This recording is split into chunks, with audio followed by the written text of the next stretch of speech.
how long after the show into filming Ben and Lauren were you guys like, this might not be a happily ever after situation? Good question. Well, so they asked us to do a televised wedding.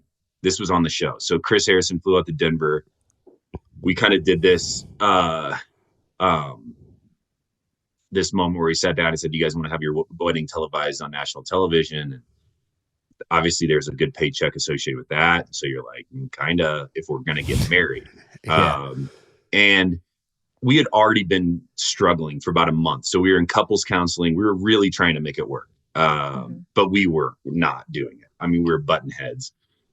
And so we showed up to when he asked us, already kind of not talking. And we were kind of more work associates. Like, we were living in the same house. We weren't really speaking to each other off camera because the cameras would leave at 9 o'clock. We'd be exhausted. I might have to go to work the next day. She would be doing her thing with her job. And so she was still flying as a flight attendant a little bit. And we'd just be like dead tired. We wouldn't talk to each other. We hadn't talked to each other really, truly in weeks. And so when they asked, we both went, I remember the car ride home. We were like, are we going to do this? Because if we're going to get married, we better do it on national television. Like, no question, right? Yeah.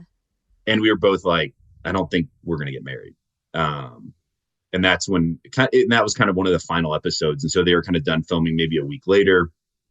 We kind of tried to make it work a little bit longer. And then finally it was over. So I would say if they filmed for 2 months, about a month and a half into it, we were kind of calling it. Oof, rough, man.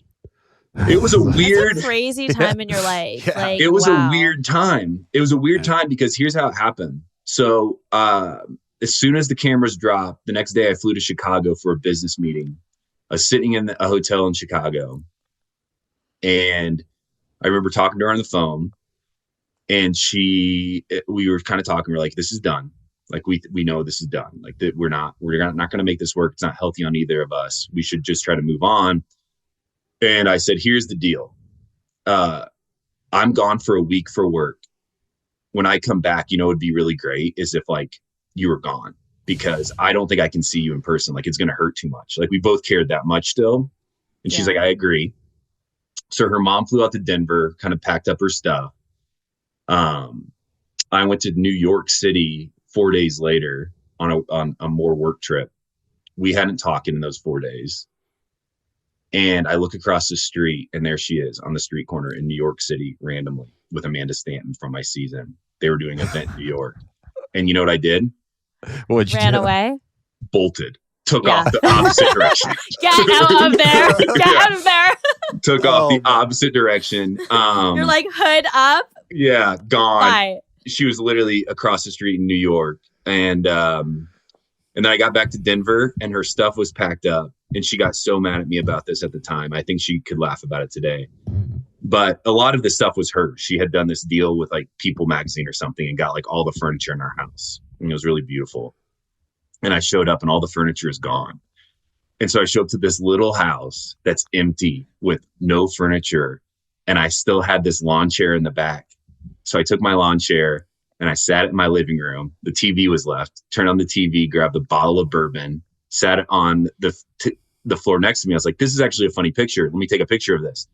So I took a picture of it, talked about it on Almost Famous. And because Almost Famous launched the week we broke up.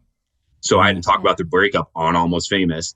That was your like opening episode. Opening up, and that was not planned. That was literally just some brilliance from above saying this is a good idea. And so I took a picture, and it's the saddest picture in the world. And she got mad, which she should have at the time. That was a dumb thing. She's like, you've made it look like I took everything. I'm like, well, it makes sense. You owned everything. It was yours. It was not mine. It was yours. Right. You did like it. she had every right to take Every everything. right. There But was she's no like, you're making me look bad. Like, You're I making me look left you terrible. with I'm like, nothing.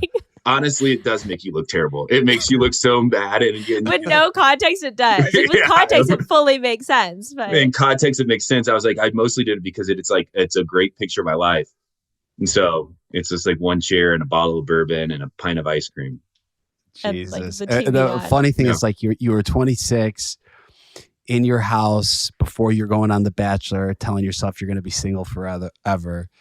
a year later after The Bachelor, you're sitting in your house in a chair drinking a bottle of bourbon saying, I'm going to be single forever. I'm right back to where I started, guys. I'm not getting any better. Yeah. But you're still so young, which is crazy.